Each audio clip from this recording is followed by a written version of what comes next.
In this video, we're going to talk about the 1980 movie, Popeye. Now, I first saw this movie when I was 10 years old, and this was back in 1980, so it was right at the height of Mork and Mindy, the TV show where Robin Williams was just becoming a breakout TV star. And my sister and I were also huge fans not only of Robin Williams, but of the Popeye cartoon series. Popeye had just aired as a new Saturday morning cartoon, and we were both huge fans. We were also fans of the syndicated 1960s Popeye cartoon series, so we had a lot of Popeye credibility. We went to see this movie, and I remember just from the beginning my 10-year-old mind being completely blown, because this was Popeye. The corncob pipe, the squinty eye, the huge forearms, and the distinctive Popeye voice. Another thing I got is a sense of humiliation. Robin Williams just nailed it. And the other characters were also comics accurate. Shelley Duvall as Olive Oyl, Paul Dooley as Wimpy, Paul Smith as Bluto, Ray Walston as Poop Deck Pappy. They were all great, and they were right out of the cartoon. Robert Altman. Yes, Robert Altman, the legendary director who back in 1980 had just made the brilliant movie MASH. And in 1975 he made the film Nashville, and after this movie he'd go on to make The Player, Shortcuts, and Gosford Park. So it's really weird to think that Robert Altman made this movie. Apparently when this movie came out, a lot of fans of the cartoon initially complained that this movie was not accurate to the source material. But they were 100% wrong, because this movie is very accurate to the original 1920s Popeye comic strip.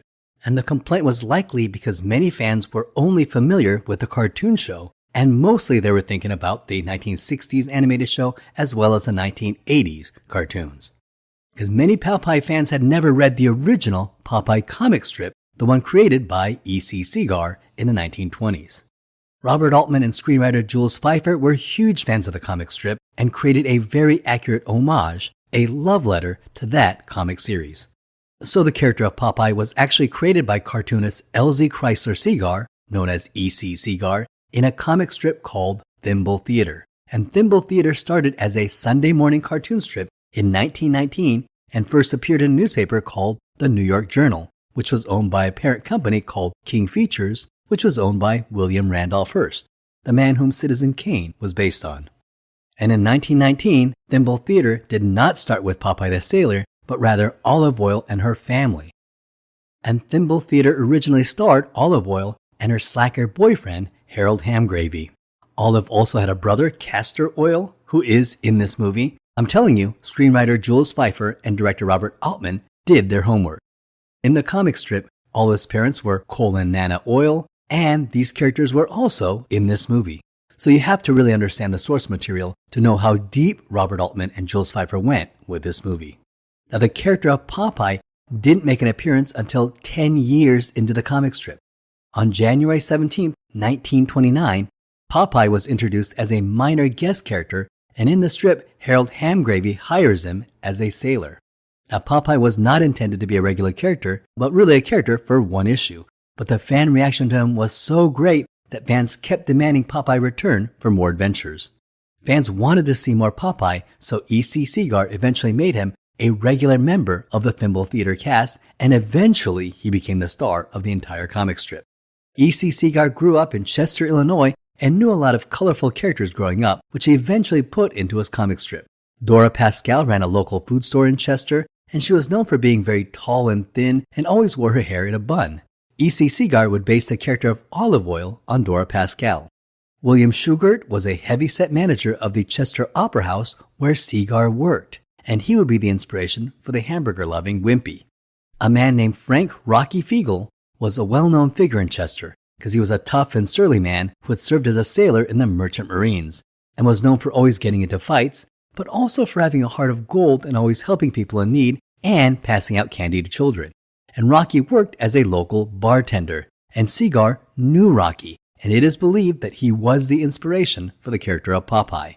And while Frank Rocky Fiegel was indeed likely the inspiration for Popeye, no doubt you've seen this photograph. Well, we know with 100% certainty that this is not a photo of Rocky Fiegel, but rather an unnamed British soldier. This photo, which does look like a real-life Popeye, was paired with the story of Rocky Fiegel, and it became this viral story, leading everyone on the internet to think that this is the photo of Rocky Fiegel, but it is not. In fact, this may be the only surviving photo of the real Rocky Fiegel.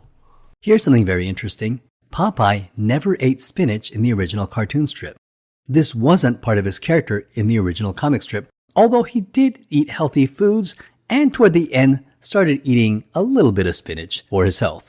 However, the spinach eating didn't really occur as a character trait until much later in the Fleischer cartoons that aired in 1933 to 1942. It was in these Fleischer cartoons that the character of Popeye actually hit his next level of celebrity when he made his debut in a series of animated cartoons in 1933. He was animated by Fleischer Studios and distributed by Paramount. And Fleischer Studios were the ones that famously illustrated the Superman cartoons of the 30s. And Popeye would star in a series of these 6-minute theatrical shorts throughout the 1930s and 40s, and even into the 50s. These were short black and white cartoons that would appear in movie theaters, and they were about 5 to 6 minutes long, and generally had the same formula. Popeye or Olive Oyl would get into some sort of trouble, usually involving Bluto. Then Popeye would eat some spinach and suddenly get strong, and his strength would get him out of the jam. His sudden buildup of strength was an interesting visual gag that worked well for cartoon animation. And so the cliche of him eating spinach was started in the Fleischer cartoons, not the original comic strip. And another element that was added in the Fleischer cartoons was the music. Popeye the Sailor Man, toot toot, that was started in these cartoons as well. The Sailor Man, I'm Popeye the Sailor Man. So during the 1930s and 1940s, during the golden age of the rise of motion pictures and animation, these Fleischer cartoons were extremely popular, and Popeye at times was even more popular than Mickey Mouse. The next time Popeye was animated was in 1960 during the rise of the golden age of television, and Popeye became an animated cartoon series by ABC Television, and the series was called Popeye the Sailor. And this was because King Features, the people that owned Popeye, did not get to make any money off of the Paramount Fleischer cartoons, and therefore they decided to create their own cartoons for television. And you'll recognize if you've seen these cartoons, because it ran from 1960 to 1962, and 22 episodes were made. And you'll know when you see the 1960s Popeye the Sailor, because the character of Bluto is named Brutus. And this is because King Features, who owned Popeye, was worried that Paramount may still own the rights to Bluto, even though they created Bluto. And they didn't want to risk a potential lawsuit with a giant like Paramount, so they simply renamed the character of Brutus, and instead of making him muscular, they kind of made him larger and fatter and gave him more of a pot belly. The funny thing is that King Features were wrong, and Paramount did not own the rights to Bluto, and King Features themselves actually owned the rights to the name Bluto, so they could have named him Bluto if they wanted. Oh well, better safe than sorry. And in 1978, CBS King Features and Hanna-Barbera produced a new Popeye series called The All-New Popeye Hour that ran from 1978 to 1983. And they created a total of 101 cartoon segments that aired on Saturday morning cartoons. And the character Brutus was reverted back to Bluto, and the classic characters of Olive Oyl, Wimpy, Sweet Pea, Poop Deck Pappy, and even the little magical animal, Eugene the Jeep, starred in this cartoon series. And they were actually joined by some new characters, including Popeye's quadruplet nephews. And I remember watching these cartoons on Saturday morning as a kid. Now, the idea for this movie came about when producer Robert Evans wanted to produce a movie based on the hit Broadway musical, Annie, which in turn was actually based on an old comic strip. Robert Evans was an old Hollywood movie producer from the Silver Age of Hollywood, and he sort of typified that second generation of Hollywood movie producers. He was rich, he was handsome, he was a womanizer, he was married 7 times, and he partied hard. He was a heavy drinker, and he did lots and lots of cocaine. In fact, in the movie Wag the Dog, the Hollywood producer that Dustin Hoffman played was a parody of Robert Evans. And Robert Evans was an incredibly successful producer in Hollywood. He produced The Godfather 1 and 2, he produced Rosemary's Baby, Love Story, Harold and Maude, and in 1974 he produced Chinatown, and in 1976 he produced The Marathon Man. He was a big deal in Hollywood. So it was significant that his next project in 1980 was going to be Annie. However, Columbia Pictures also wanted to make the Annie movie, and Columbia Pictures and Paramount began this bidding war for the rights to the Annie Broadway musical.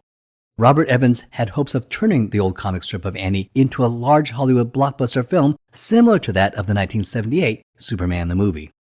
However, Columbia Pictures won the bid, and they eventually turned it into the well-known 1982 film Annie, directed by John Huston, starring Albert Finney, Carol Burnett, Eileen Quinlan, and the rest of the stars, and it has become a cult classic. Robert Evans was so disappointed that Paramount lost the rights to Columbia Pictures that they decided they were going to make their own Annie-like musical based on another famous cartoon. Robert Evans held a huge executive meeting at Paramount for their producers to recommend a cartoon property they could turn into a musical to rival Annie, and that's when one Paramount executive raised his hand and reminded them that Paramount owned the rights to Popeye. And this was because they had secured the rights to Popeye back in 1932 for those old Fleischer cartoons. They still own the movie rights, while King Features and CBS own the television rights. And this was exactly what Robert Evans wanted. Paramount hired award-winning playwright and cartoonist Jules Feiffer, who had gained fame for his 1971 Carnal Knowledge movie starring Jack Nicholson, and they hired him to write an all-out musical for Popeye. Now, Jules Feiffer, aside from being an award-winning screenwriter, had a lot of comic book credibility. Feiffer started his career as an intern to legendary comic book writer and artist Will Eisner, creator of The Spirit. He then got his Hollywood start making animated films. Robert Evans had only one demand of Jules Feiffer. The movie should be an homage to the original Thimble Theater comic strip, not the more recent TV cartoons, which pretty much takes place in a normal suburb. Now, in the original idea, Paramount wanted Dustin Hoffman to play Popeye and Lily Tomlin to be Olive Oyl. And Dustin Hoffman had just worked with Robert Evans in Marathon Man, and he was really interested in playing Popeye. And Hoffman spent many months getting into character and mastering the Popeye voice. However, Dustin Hoffman and screenwriter Jules Feiffer clashed, and it started when Feiffer flew out to New York to meet Dustin Hoffman, and Dustin Hoffman had Feiffer wait 2 days before meeting him.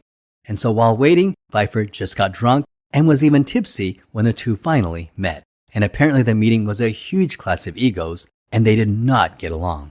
And after the meeting, Dustin Hoffman pretty much said that he would not do the movie if Feiffer was involved. And to everyone's shock, Robert Evans sided with Feiffer. And so Dustin Hoffman left the project. Paramount was furious that Dustin Hoffman was gone, and they no longer had a marquee star to market the project, so they threatened to pull financing. However, Robert Evans convinced Paramount that Popeye was such a well-known property and that this project was such a surefire success that they didn't need a marquee star. And at that meeting, Robert Evans apparently told the Paramount top brass, quote, "We can even use that guy, that comedian on TV. I can't remember his name right now," unquote.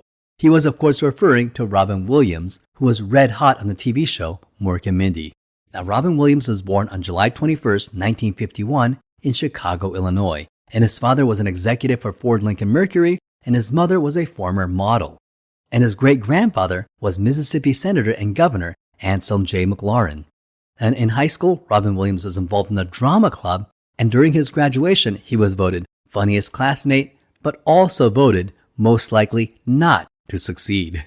He then attended Claremont Men's College to study political science, but dropped out to pursue acting. And in 1973, Robin Williams received a full scholarship to Juilliard and was classmates with Christopher Reeve, William Hurt, and Mandy Patinkin. And in 1976, he began performing stand-up comedy in California, including The Comedy Store, and was discovered by TV producer George Schlatter, who asked him to appear on Laugh-In. He was then hired as a cast member on The Richard Pryor Show, which led to a 1978 episode of Happy Days titled My Favorite Orkin, where he played an alien named Mork. And William improvised most of his dialogue, and the TV network executives were so impressed with his performance that they created a spin-off show called Mork and Mindy. Robert Evans went to director John Schlesinger, who was red hot after directing Midnight Cowboy, which won 2 Oscars, one for Best Director and one for Best Picture. And they wanted him to make the Popeye movie. However, John Schlesinger turned it down. Then, crazy enough, Robert Altman was hired. Paramount wanted Gilda Radner to play Olive Oyl. However, Robert Altman wanted Shelley Duvall, whom he thought was the splitting resemblance of Olive Oyl. Fortunately, Gilda Radner's agent did not like the Popeye project and begged Gilda Radner not to do it, so she eventually declined the role. Robert Altman was able to cast Shelley Duvall in the role, whom he frequently collaborated with. Shelley Duvall was no stranger to being compared to Olive Oyl. When she was growing up, her classmates used to tease her by calling her Olive Oyl. Shelley Duvall was born on July 7, 1949 in Fort Worth, Texas, and worked at a cosmetic section of Foley's, and then attended South Texas Junior College to become a nutritionist, but dropped out of college after witnessing a monkey vivisection. In Houston, Texas, Shelley Duvall was attending a party for her artist boyfriend, and that party happened to be attended by Robert Altman. And Altman was impressed by her unusual look and her upbeat personality and assumed she was an actress and asked her to be in his next movie. But she declined because she had no plans to become an actress, so he had to convince her to give it a try. And Altman cast her in his 1970 movie, Brewster McCloud, and she then starred in his 1971 film, McCabe and Mrs. Miller. She then starred in the 1974 film, Thieves Like Us, and his 1975 film, Nashville. And in 1977, she was cast in the Academy Award-winning Woody Allen film, Annie Hall. Shelley Duvall had just wrapped up filming the 1980 film, The Shining, and it was no secret that she was emotionally tortured by director Stanley Kubrick and his method directing in order to get some of her terrified reactions. And by the end of that filming, Shelley Duvall was genuinely traumatized. The set of Popeye was much more relaxed, and Shelley Duvall has gone on to say that she had a fantastic time on the set of Popeye, and she was really able to recover from the emotional trauma of filming The Shining. Furthermore, Shelley Duvall loved how this Olive Oyl was written. In an interview with Roger Ebert, she stated that she was impressed how strong the character of Olive Oyl was, and Duvall stated that Olive Oyl was one of the strongest characters she ever played. Robert Altman decided to go all out and build the live village of Sweethaven. It would be an all-out set on the island of Malta off the tip of Italy and north of Tunisia in the Mediterranean. And one of the hopes was that the distance from Hollywood would prevent studio interference. And the second reason was that Robert Altman's directorial style. Altman liked to have his cast be isolated from the outside world and fully immersed in the universe of the movie.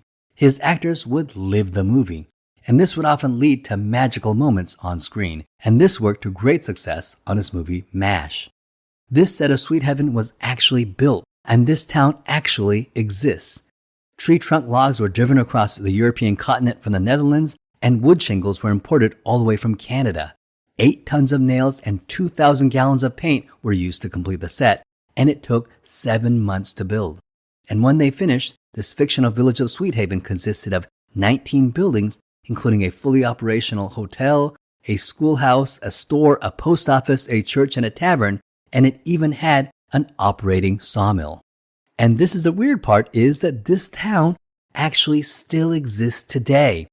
It is a major attraction for Malta, and they apparently turned it into an amusement park as an homage to this movie and to the character of Popeye.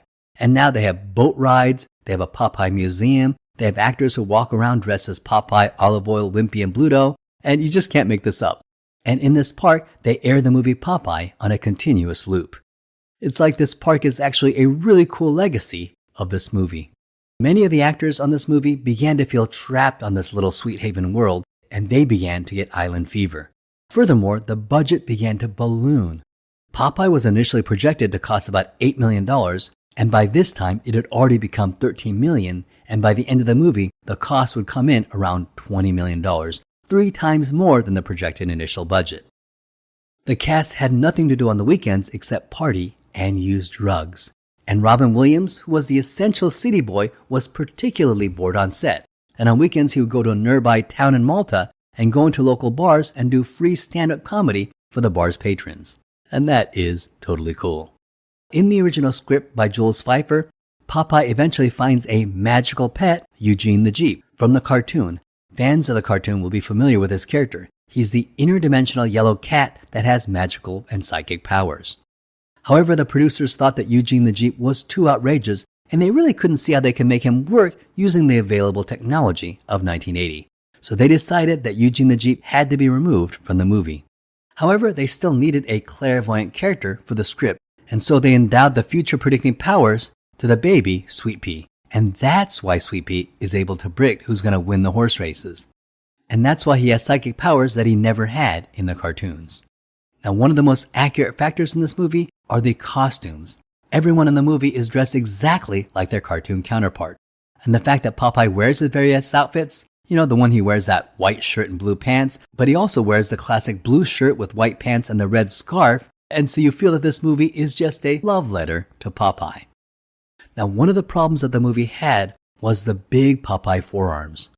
An American special effects company created inflatable giant forearms for Robin Williams that were made of silicone rubber, but they didn't work properly and Robin Williams could not move his arms while wearing them, and there was an even worse problem: it didn't look convincing on screen. Therefore, they went to an Italian company to redesign the forearms. However, these forearms were incredibly uncomfortable for Robin Williams, and they cut off the circulation to his arms. But unfortunately for Robin Williams, the forearms really looked convincing on camera, which meant that they were going to be used. In fact, if you look at this movie, the forearms do look pretty good. However, Robin Williams could only tolerate the forearms for about 10 minutes before his hands would go numb and turn blue. Therefore, they had to put on the forearms, film about 10 minutes, and then take them off for Williams to recover his circulation, then put them back on for another 10 minutes of filming before his arms went numb again. And it caused a lot of delays in filming, but that was the only way they can get the footage. Now remember, Robin Williams loved to improvise and ad-lib, and this conflicted with Altman, who insisted that Williams stick to the script. And this caused a lot of tension between Williams and Altman. After filming the movie, much of Popeye's dialogue came out as inaudible mumbles, and so Robin Williams had to re-record all of Popeye's dialogue in post. Now here's an interesting bit of Hollywood trivia. This film would be the first co-production between Paramount and Disney. It was an initial 2-film deal which included this movie and the 1981 Dragon Slayer. And I love Dragon Slayer, so I'm going to have to do that movie in the future. The two companies would eventually co-produce a total of 12 movies between 1981 and 2023. After Popeye and Dragon Slayer, they would co-produce Alive in 1993, Face Off in 1997, Snake Eyes in 1998, A Civil Action in 1998, Runaway Bride in 1999, Bringing Out the Dead in 1999, The Avengers in 2012, Iron Man 3 in 2013, Terminator Dark Fate in 2019, and Indiana Jones and the Dial of Destiny in 2023. In the opening prologue scene, we get a cartoon Popeye who is voiced by Jack Mercer, who originally voiced Popeye in the 1960s animated television series. Jack Mercer was 70 years old at the time and came out of retirement to voice this quick segment at the beginning of the film. The movie starts out with our protagonist Popeye arriving at a bar. Popeye is attacked by a group of thugs, and they are Spike, Mort, Gazzo, Bolo, Slug, and Butch, and these characters are actually from the comic strip. In the Thimble Theater strip, Popeye has fought every one of these bullies. The night of the engagement party, Olive sneaks out after discovering that the only attribute she can use to describe Bluto is that he's large. And he's large. And Popeye and Olive adopt the child, naming him Sweet Pea after the town of Sweethaven, and the three return to the Oyls' home. The character of Sweet Pea was played by Robert Altman's own grandson. And Altman had an ulterior motive in casting him. He had had a falling out with his daughter, and by casting her son, she was forced to be in Malta with Altman, and the two were able to bond and reconnect. And when he sees Olive Oyl and Popeye with a baby, all Bluto can see is red, and he beats up Popeye and destroys the house. However, it wouldn't be until 1982 with the film Fast Times at Ridgemont High where Ray Walston would play the high school teacher, Mr. Han, where a whole new generation would become Ray Walston fans. Bluto kidnaps Olive and sets sail with her and Sweet Pea and unfortunately, they completely ran out of money. Robert Altman had spent most of the budget of the film on building the town of Sweethaven on the front end, and they really ran out of budget by the end of the movie. And Robert Evans really refused to give them any more money. After all, this was originally supposed to be an $8 million movie whose budget had ballooned to $13 million and was now at $20 million. Robert Evans was not happy with Altman. However, Ray Walston threw the can of spinach. It really hit Robin Williams on the head and cut his forehead, and he had to go to the hospital, thus delaying filming for 2 weeks. Now, recognizing that Popeye hates spinach, Bluto force feeds it to him and lets him sink into the water. And what makes this movie great is that Robert Altman completely takes the source material seriously. You get completely engrossed in this world of Sweethaven, and I was completely invested in these crazy cartoon characters. And in the hands of a lesser director, this would come across like a bad joke. I mean, think of some other live-action adaptation of cartoons like Alvin and the Chipmunks or The Adventures of Rocky and Bullwinkle, which even starred Robert De Niro. And think of movies like Marmaduke, and those movies are mediocre films at best. And it's like the directors were almost embarrassed to be directing those films and just saw them as children's cartoons. But then again, we do have George of the Jungle and the Scooby-Doo movies, which are pretty fantastic, so I might have to do a video on those films. Now, unfortunately, this film was wrought with production problems, and there was even apparently multiple clashes between producer Robert Evans and director Robert Altman, and apparently the two almost came to blows a few times. Now, in one incident, Robert Evans was visiting Malta to inspect the movie, and he brought along a briefcase full of cocaine. Now, it's not known if this was for personal use or to share with the cast and crew. However, his luggage got lost at the airport. And if the Malta authorities were to find out what was in the suitcase, it could have been disastrous for Robert Evans and for the reputation of this family-friendly movie. Well, Robert Evans brought out the big guns.